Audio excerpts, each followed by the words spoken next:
Vita ya biashara kwenye nguo hiyo hapo imeibuka kati ya mfanyabiashara Feima ambaye ndo tulianza kumuona akiitangaza lakini pia na mfanyabiashara Nifa.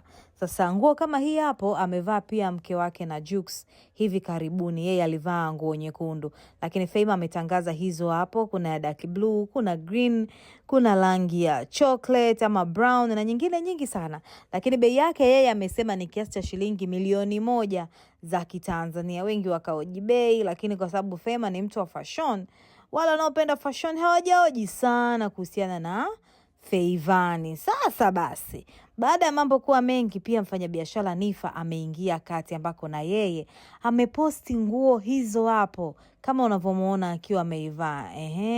Ameiposti nguo hiyo hapo. Jamani, hadi napata na kigumizi. Ameposti nguo hiyo hapo, lakini yeye anauza 3.5.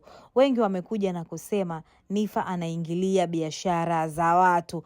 Vipi kwako? Anaingilia biashara ya watu ama anawakomboa wale ambao wako kwenye uchumi wakati na wanataka kupendeza?